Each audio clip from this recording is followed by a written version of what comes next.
USC didn't need to play until the final seconds this time against Cal. They didn't even need to play the second half. The Trojans opened up a can, but did the Trojans pass their mid-season exam?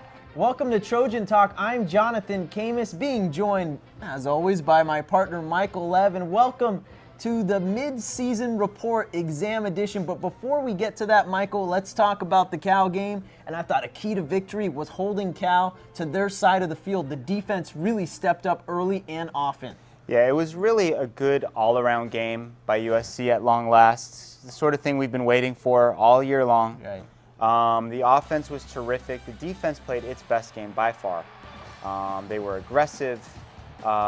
They shut down the run. They kind of put the game on the shoulders of Kevin Riley, which we talked about last week, and he did not come through, which we also thought might be the case last week. Special teams came through as well with field position that kind of really affected the play calling in that game. It was really a terrific performance. It was a great way for USC to go into its bye week. Yeah, absolutely, and the offense looked great as well. Matt Barkley is continuing an impressive tear that even Lane Kiffin said maybe Heisman status this year. He threw 5 touchdowns, tying the school record. Robert Woods and Rojo are working great together. Yeah, I mean, under normal circumstances, if a USC quarterback has 20 touchdown passes and 4 interceptions, he's at the forefront of the Heisman Trophy discussion. Very good point. I think the problem that Matt's going to run into this year is that USC is not at the forefront of the discussion nationally. However, there's always next year, and if Matt has a great season this year, he will position himself as a Heisman favorite for 2011. And then he'll leave USC and go to the draft. That is possible. I wonder if yes. Lane Kiffin will pull a Pete Carroll like he did with Mark Sanchez. Okay, Michael, let's go to our mid-year report, and I'm going to go ahead and talk about the offense. You mentioned Matt Barkley, 20-4 touchdown interception ratio, but Alan Bradford's been great. Mark Tyler running the Wildcat. I like their offensive system so far. I give them a B. What about you, Michael? Well, if you're going to go B, just to be different, I'm going to go A. Oh, wow, okay. They didn't have a great game against Virginia, as we remember. But other than that, they've been pretty consistently good. The running game at times hasn't been great, but for the most part has been the type of power running scheme that Lane Kiffin wants to have. Different running backs kind of serving that role, but they're all pretty effective.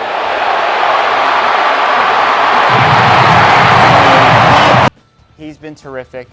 It's really a much more explosive, fluid, productive offense. They're getting the ball downfield. The receivers are making plays after the catch. I'm going to go with an A. And it's only going to get better once Dylan Baxter gets healthy, and then you have a wide array of options. To the defense now, and we all know about the bad tackling situation, and even though they got it done against Cal, I'm sorry, D for defense. Yourself, sir? I'm going to go with the C. Okay. And I'm going to give them credit for the decent games that they've had. I mean, there have been some bad games, to be sure. They lost the game against Washington. They couldn't get a stop at the end. They lost the game in Stanford. Couldn't get a stop at the end. But they did play well against Virginia. They did play decent against Minnesota, shut down the run, which was the game plan. And they played terrific against the Cal Bears. So I'm going to say, it's been kind of like half the games were maybe B's and half the games were D's, so we'll split the difference and call it a C. Consistency has to pick up. Now, the special teams, I was originally going to go with a D, but you reminded me of the 2 punt returns they returned for touchdowns. So regardless of Mr. Joe Houston, I will give them a C. Michael? Yeah, I'm going to go with a B. Place kicking has been an issue, to be sure.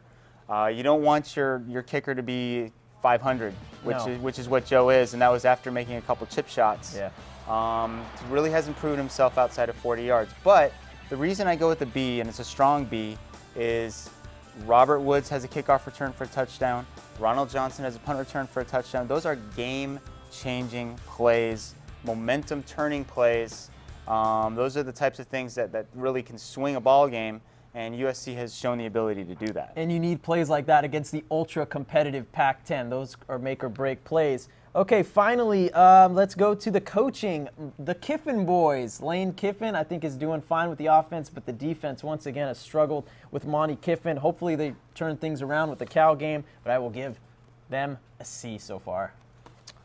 I'm going to go with a B. This coaching staff entered into some difficult circumstances. Program going on probation, No bowl game at the end of the rainbow, as Pat Hayden puts it. I mean, that really, think about how that could affect the motivation of a ball club. I mean, around USC, year in, year out, all the talk is we're going to go to the Rose Bowl, we're going to go to the BCS title game.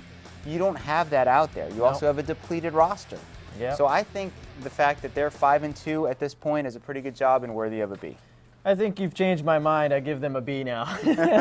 Okay, let's get to the offensive MVP this season. And we've already said his name a couple times already. You can't not mention him. Matt Barkley is my offensive MVP. And I don't think a lot of people were going to think that going into the season. He was probably more of a role of, manage the game a la Mark Sanchez used to do with the Jets. What do you think? Who's the offensive MVP? Yeah, I think it has to be Barkley. As we've talked about, his touchdown to interception ratio now at 20-4 compared to 15-14 a year ago. Great improvement there. He's more mobile. He's quicker with his feet. He's quicker with his decisions.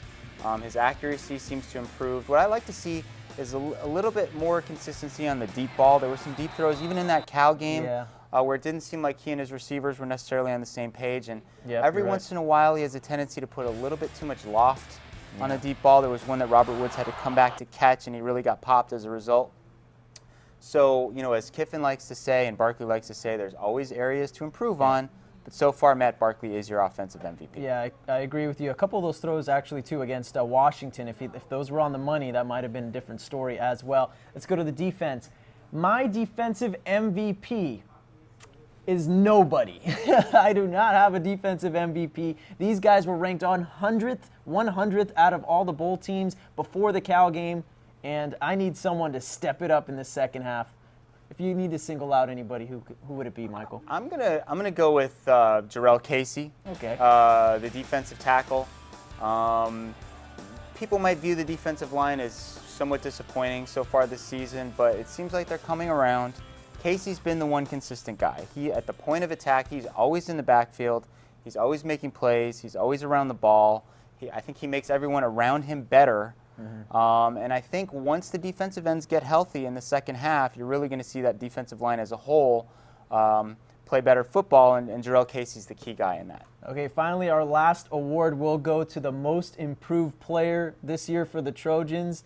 And stop me if you've heard this before, Matt Barkley, he's my guy, the most improved player. Without him, I think these guys only have a couple wins, if that. Yeah, I wrote about this on the blog, and just because I had selected Matt as my most valuable player, I went in a different direction for the most improved player, and I went with Mark Tyler. All right. Mark Tyler had a good average per carry in the limited time that he played earlier in his USC career, but he was always injured. He was behind Gable and the rest. Behind a bunch of, he's 4th or 5th on the depth chart. Yeah. Now he's at or near the top. He's in much better shape. He is healthy, and he's really made an impact in the Wildcat formation. There were several short yardage conversions that USC needed to make against Cal. And Mark Tyler converted every single one of them out of that formation. He has really become a valuable player on this team. Thanks to Michael Lev. And next week, we will preview the second half of the season and also the big game coming up against Oregon. That's going to do it for this edition of Trojan Talk. But for all your latest USC information, be sure to check out usc.ocregister.com. Thanks for watching.